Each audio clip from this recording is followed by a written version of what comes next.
အားလုံးပဲမင်္ဂလာပါ Burmese Tutoring with ကနေကြိုဆိုပါရစေဒါကတော့ကျွန်တော်ရဲ့ပထမဆုံးဗီဒီယိုဖြစ်ပါတယ်ဒီဗီဒီယိုမှာတော့ကျွန်တော်တို့ Excel အသုံးပြုပြီးတော့ကျွန်တော်တို့budget plan ဘယ်လိုရေးလို့ရမလဲပေါ့နော်ဒီ budget ဒီကျွန်တော်တို့ income တွေ net income expense ပြီးတော့ကြာဒီ total expenses ပြီးတော့ကြာတော့ဘယ်လောက် saving ဖြစ်လဲ net savings အစရှိဖြင့်အဲ့ဒါတွေကိုကျွန်တော်တို့ဒီ Excel ထဲမှာဘယ်လိုရေးပြီးတော့ဒီ formula တွေဘယ်လိုသုံးလို့ရလဲဆိုတာကိုကျွန်တော်သင်ကြားပေးပါမယ်ဆိုတော့ကျွန်တော်တို့လိုက်ပါကြည့်ရှုပြီးတော့ဒီဗီဒီယိုကြည့်နေတဲ့တစ်ခါတည်း follow up လုပ်ပြီးတော့practice လုပ်ဖို့လည်းကျွန်တော်ကြံပေးပါတယ်ဆိုတော့အခုပဲစလိုက်အောင်เนาะပထမဆုံးအနေနဲ့ကျွန်တော်ကအခု budget ပေါ့เนาะ budget ကိုရေးလိုက်မယ်ပြီးရင်ကျွန်တော်မှာ income ပေါ့ income ရှိမယ် income အောက်မှာဆိုရင်ကျွန်တော် salary အလုပ်ကနေရတဲ့ salary ရှိမယ်ပြီးရင် salary ပေးရတဲ့အတွက် tax ပေးရမှာပေါ့နော် tax ကထားပါတော့10% ပေါ့ 10% okay အခုလိုမျိုးကျွန်တော်တို့ဒီဘက်မှာမဆန်ဘူးဖြစ်နေဆိုရင်ကျွန်တော်ဒီဘက်ကိုဆွဲလို့ရတယ်ဒါမှမဟုတ်ရင်အဲ့လိုမဆွဲခြင်းဘူးဆိုရင်အလွယ်ဆုံးနည်းကတော့ဒီလိုလေးဖြစ်နေတဲ့အချိန်မှာ double click နှိပ်လိုက်ပါနှိပ်လိုက် auto သူဒီအဆုံးထိသူကသူချဲပေးပါလိမ့်မယ်ဆိုတော့ဒါတော့သိကြလိမ့်မယ်လို့ထင်ပါတယ် okay နောက်တစ်ခုကကျွန်တော်တို့ဒီ tax အောက်မှာ income မှာနေမယ်ကိုကျွန်တော်တို့ medical income ရှိမယ် dental income လည်းရှိမယ်ပြီးတော့ကျွန်တော်တို့ retirement ပေါ့နော်ဒါကတော့ကျွန်တော်ဒီတိုင်းဘယ်လိုပြောရမလဲရှိနိုင်လောက်မဲ့ဟာလေးဖြစ်ရပါတကယ်ရှိချင်မှလည်းရှိမယ်ဒါဟိုကိုယ့်ရဲ့ income ပေါ်မူတည်ပြီးတော့ပေါ့နော်အဲ့လိုရေးလို့ရတယ် income တွေ income ကိုကျွန်တော်အခု bold လောက်ထားလိုက်မယ် memo လေးဖြစ်တော့ bold ဒီပေါ်မှာ bold ဆိုတဲ့ဟာလောက်ရမယ်ဆိုတော့ကျွန်တော်တို့ကအခု salary ကfor example ထားပါတော့ဒေါ်လာ1000ပဲထားပါတော့ဗျာအခုလောက်တဲ့ဒီတိုင်းမှာ1000ဒီမှာအဲ့ဆို currency ပေါ့နော်ဒီဒေါ်လာပြောင်းမယ်ဆိုရင်ကျွန်တော်ဒီ currency ဒေါ်လာဖြစ်ပါပြီပေါ့နော်မျိုးပြောင်းလို့ရပါဒီမှာဆိုတော့ဒီမှာကျွန်တော်တို့ currency ပဲလောက်လိုက်မယ်ဒေါ်လာအနေနဲ့ပဲသူပြလိုက်မယ်ပြပြီဆိုရင်ကျွန်တော်ဒီနောက်ကတသမတွေမလိုချင်ဘူးဆိုရင်အလွယ်ဆုံးနည်းလမ်းကတော့ဒီမှာဒီရနှစ်ချက်နှိပ်လိုက်ရင်ပြသွားပါလိမ့်မယ်ဒီမှာပါဆိုတော့အခုဒီကလာတာပေါ့နော် salary တဲကမှကျွန်တော်တို့ကဒီ tax ကိုပြန်နှုတ်အောင်ပေါ့နော် tax ကိုပြန်နှုတ်မယ်ဆိုရင်ကျွန်တော် tax ရဲ့ 10% tax ကဘယ်လိုဖြစ်မလဲဆိုကျွန်တော်ဘယ်လို formula သုံးလို့ရမလဲဆိုရင် equal ပြီးရင်10% ပြီးရင်10% ကိုဘယ်လိုလုပ်ရမလဲဆိုရင်အမြောက်ပြီးရင်ကိုယ့်ရဲ့ salary ပေါ့နော်ဒီ before ပေါ့နော် before လို့လည်းရတယ်ဒီဟာလည်းတော့နှိပ်လိုက်လို့ရတယ်ပြီးရင် under နှိပ်လိုက်မယ်ဆိုရင်ကျွန်တော်တို့10% က1000ဆိုပြီးတော့သူလိုတွက်ပေးပါလိမ့်မယ် Excel က calculator နဲ့လည်းသုံးလို့ရပါတယ်ကျွန်တော်ဒီ formula ကိုဒီဘက်ဘေးမှာကျွန်တော်ဘာ formula သုံးထားလဲဆိုတာကိုသိချင်တယ်ဆိုရင်တော့ဒီ formula ကိုသုံးပါတယ် equal formula test ဒီမှာ formula test ဆိုတာပေါ်လာပါအဲ့ဒါကိုနှိပ်လိုက်ပါ formula test ပြီးရင်ဒီဘက်ဘေးကဟာနှိပ်လိုက်ပြီးရင်ဝင်ခတ်မယ်ခတ်ပြီးရင် enter ခေါက်လိုက်ပါအမှဆိုရင်ပေါ်လာပါပြီကျွန်တော်ဒီဟာအတွက်ဘယ်လို formula သုံးထားလဲဆိုတာကို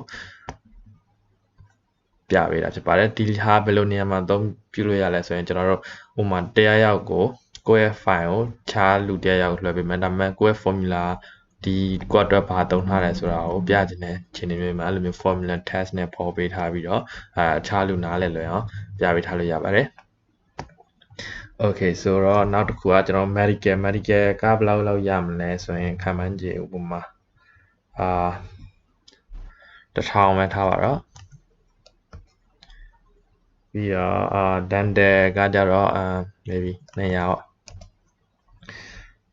ပေါ့retirement အတွက်ကလည်းဘယ်လောက်1000ပဲထားပါ Okay ဆိုတော့ဒီဟာကိုလည်းကျွန်တော်တို့ဒီမှာပေါ့နော် currency ပြောင်းမယ်ပေါ့နော် currency ပြောင်းမယ်ဆိုဒါအကုန်လုံး select လုပ်လိုက်ပါ select လုပ်ပြီးတော့ currency change လိုက်ပါ change ပြီးဆွမ်းနာလိုပဲဒါတမနောက်ကနှလုံးဖြောင်းလိုက်ပါအဲ့ဒါဆိုရင်ရပါပြီဆိုတော့နောက်ဆုံးနောက်တစ်ခုကကျတော့ net income ပေါ့နော် net income ဆိုတဲ့သဘောကကျတော့ကျွန်တော်တို့ဒီ total salary ကနေအကုန်လုံးနှုတ်လိုက်တဲ့ဟိုနောက်ဆုံးကျန်တဲ့ income ပေါ့နော်ဒီဟာတွေကနေပြီးတော့မှအလုံးနှုတ်လိုက်တဲ့ net income ပေါ့နော်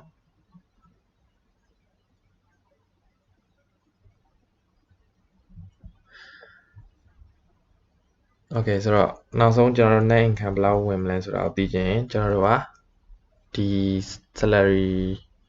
တွေကနေအကုန်လုံးနှုတ်ချလိုက်မယ်ပေါ့နော်ဒီကနေပြီးတော့အကုန်လုံးဒီလိုနှုတ်ချလိုက်မယ်ဆိုနောက်ဆုံးကျွန်တော်တို့ဘယ်လောက်တကယ် income ဝင်လဲဆိုတာကိုသိပါမယ်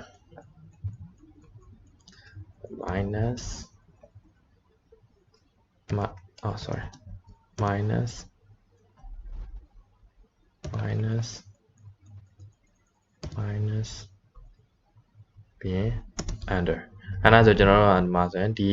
test တွေပေးတယ်ဒီ medical ကြေးတွေ dental တွေ retirement အတွက်စုထားတာတွေအဲ့ဒါရအလုံးကိုပြန်နှုတ်လိုက်မယ်ဆိုရင်ကျွန်တော်တို့တကယ်လက်ထဲမှာရောက်တဲ့ net income ပေါ့နော်ကျွန်တော်ရဲ့ income ကလည်း6800ပဲပေါ့ရှိပါတယ်ဆိုတော့ဒီဟာကိုဆန္ဒလိုပဲကျွန်တော် formula ပြမယ်ပြချင်တယ်ဆိုလွယ်လွယ်လေးပါထပ်ပြီးရိုက်စရာမလို copy ကူးလိုက် control C နဲ့ပြီးတော့ဒီမှာ control V နဲ့လည်းပါ auto ဒီမှာformula ကွက်တွေပြန်ကြလာလိမ့်မယ်ဆိုတော့ဒီနေရာလေးကိုကျွန်တော်တို့လှပပလေးဖြစ်အောင်ညီညီစီစီနဲ့ဒီဟာနဲ့လဲနည်းနည်းလွယ်ကွက်ထောက်အောင်ကျွန်တော်ဘယ်လိုလုပ်လို့ရမလဲဆိုရင်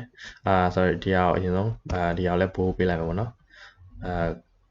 တအောင်ပေါ့နော် net income ကincome ကဒီအောက်ကဟာတွေ income ရအောင်မတက်တာရှိရတဲ့သဘောမျိုးပေါ့ဒီအောက်ကဟာတွေကိုကျွန်တော်ညီညီလေးဖြစ်သွားအောင်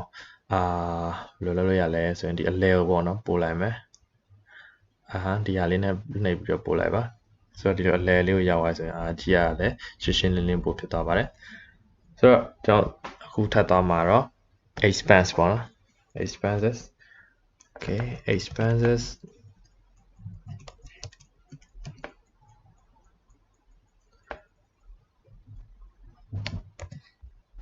bold ဘယ်လောက်ထားလိုက်မယ်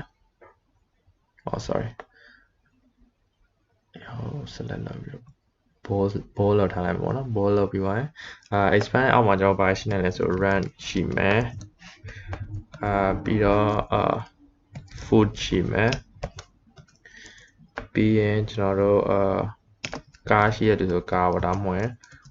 or transportation ပေါ့နော် transportation ရှိမယ်ဒီအိုက်ဆိုလဲအခုဆိုဒီဘက်ထဲရောက်နေတဲ့အတွက်ကျွန်တော်ဒါလေးကိုချဲ့လိုက်မယ် okay ပြီးတော့ကျတော့ကျွန်တော်ဒီတစ်ခါလေး travel လုပ်တဲ့ဟာမျိုးလည်းရှိမယ်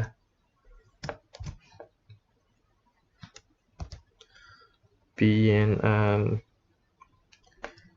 ဒီလိုအပ်တဲ့ပစ္စည်းတွေဝယ်တာဟော item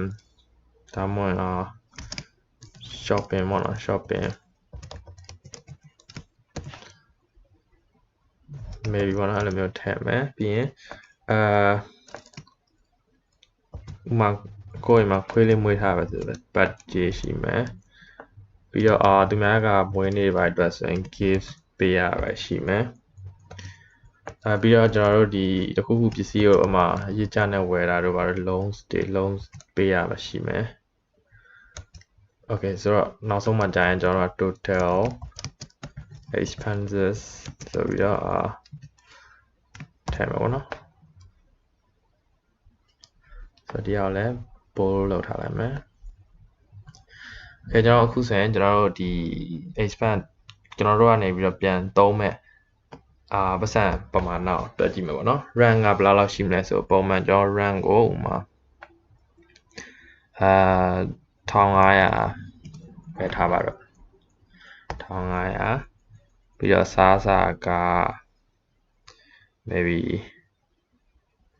800ပဲထားပါတော့car transportation ကကားဒါမှမဟုတ် transportation က 900ဒါကတော့ကျွန်တော်ဒီတိုင်းမှာကဏ္ဍပမာဏကိုကျွန်တော်ရှောက်ထည့်ထားပါတော့တကယ်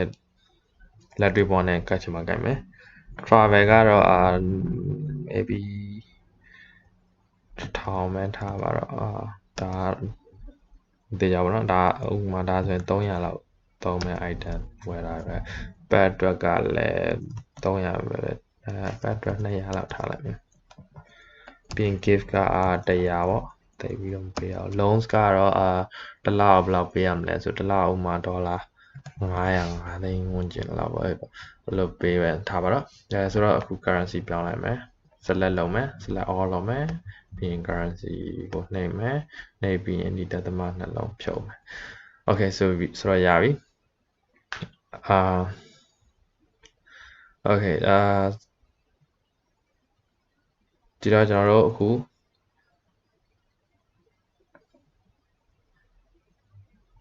total expense ပေါ့နော် total expense ကိုလိုချင်ရင်ကျွန်တော်လူတော်တော်များများသိမှာပါဒီပေါင်းတာ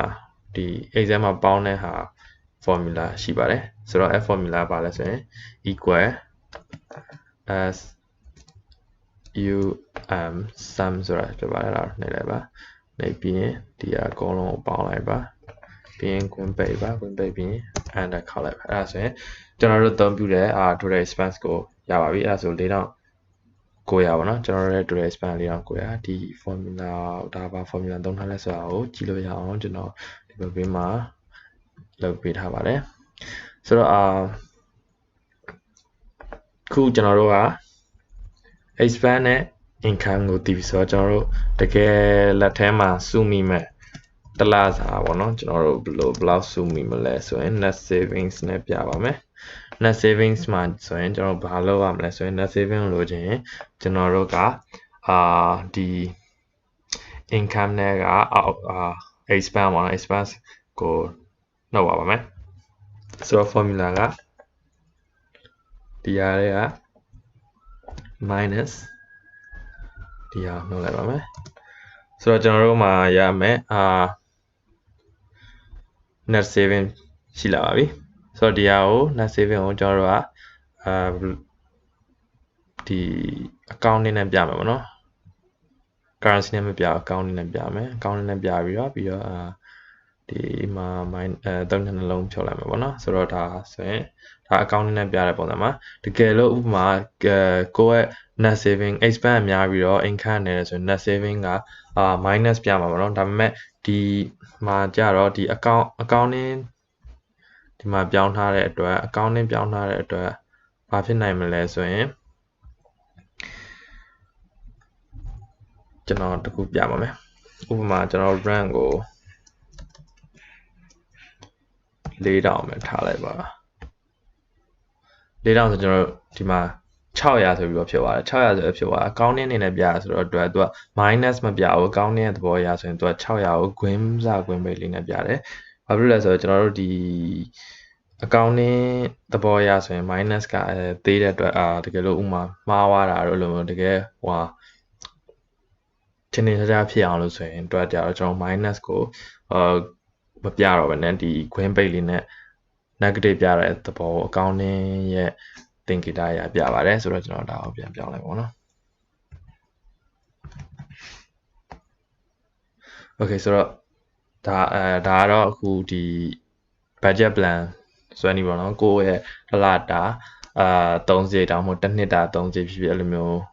ကိုယ့်ဘာကို Excel မှာဆွဲပြီးတော့formula နဲ့တွက်လို့ရပါတော့တစ်လတစ်ခါဘယ်လောက်ဝင်ငွေဘယ်လောက်ထွက်ငွေမှတ်ထားတဲ့လူတွေဆိုဒါအရန်ကြိုးရှိပါတယ် Excel ထဲမှာထည့်ပြီးတော့ကဏ္ဍလေးတွေပြောင်းရိုက်လိုက်ရုံပဲဆိုတော့လွယ်ပါတယ်ဆိုတော့ဒီကျွန်တော်တို့အခုဒီ budget plan ကိုဥမာ company မှာဖြစ်တစ်ခုခုမှာတရားရောက်ကိုလွှဲပြီးတော့မှဆိုရင်ဒီတိုင်းဆိုရင်တိတ်ပြီးတော့လှလှပပမရှိဘူးလှလှပပမရှိတဲ့အတွက်ကျွန်တော်ဒီအပေါ်ကောင်းစင်ပေါ့နော် budget ဆိုတဲ့ဟာကိုကျွန်တော်က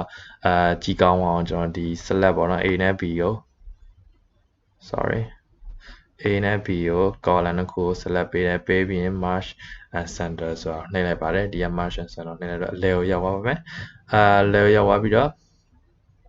ရှင်ကျွန်တော်တို့ဘာလုပ်လို့ရမလဲဆိုတော့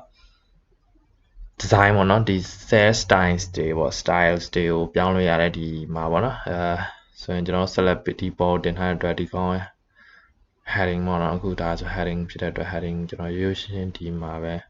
ဒီဟာလေးပဲယူလိုက်ပါတော့အဲ့ဒါဆိုအခုဆိုရင်ကျွန်တော်တို့ကနည်းနည်းပိုကြည့်ကောင်းပါပြီပေါ့နော်ဆိုတော့ sorry ကျွန်တော်ဒါလေးမေ့ပါဒါလေးကို bold လုပ်လိုက်ပါနော် okay ဆိုတော့ bold လုပ်ပြီးပါပြီနောက်ပြီးတော့ဒီဟာကိုပါကျွန်တော် formula ပြမယ်ပေါ့နော် okay အဲ့တော့ကျွန်တော် exam မှာဘယ်လိုမျိုး budget plan ရေးဆွဲတယ်ဆိုတာဆိုတော့ video ဖြစ်ပါတယ်ပထမဆုံး video ဖြစ်တဲ့အတွက်ကြည့်တဲ့သူရှိချင်လည်းရှိမယ်မရှိချင်လည်းမရှိဘူးဒါပေမဲ့ကျွန်တော်သိရဟာကိုကျွန်တော်အခုဒီ video မှာပြန်လည် share ပေးထားပါတယ်တကယ်လို့ဒီ video လို့ကြိုက်တယ်ဆိုရင်like ပြီးတော့ follow လုပ်ရတာလည်းလွယ်တယ်ကျွန်တော်သင်ပေးတာလည်းလွယ်ကူတယ်ဆိုရင်ကျွန်တော်ရဲ့ဒီ video like လုပ်ပေးပါပြီးတော့ကြတော့ YouTube channel လေးကို subscribe လုပ်ပြီးတော့ support လုပ်ပါကျွန်တော်နောက်ပိုင်းမှာလည်းဒီလိုမျိုးကြိုးရှိတဲ့video မျိုးပေါ့နော် Excel ဖြစ်ဖြစ်ဥပမာ PowerPoint ဖြစ်ဖြစ် Word ဖြစ်ဖြစ်အဲ့လို Microsoft Office နဲ့ဆိုင်တဲ့ဟာတွေကျွန်တော်ဒီ channel မှာတင်ပေးသွားမှာဖြစ်ပါတယ်ဆိုတော့ဒီ video အဆုံးထိကြည့်ရှုပေးတဲ့အတွက်လည်းကျေးဇူးတင်ပါတယ်နောက် video မှာပြန်ဆုံတွေ့ပါမယ်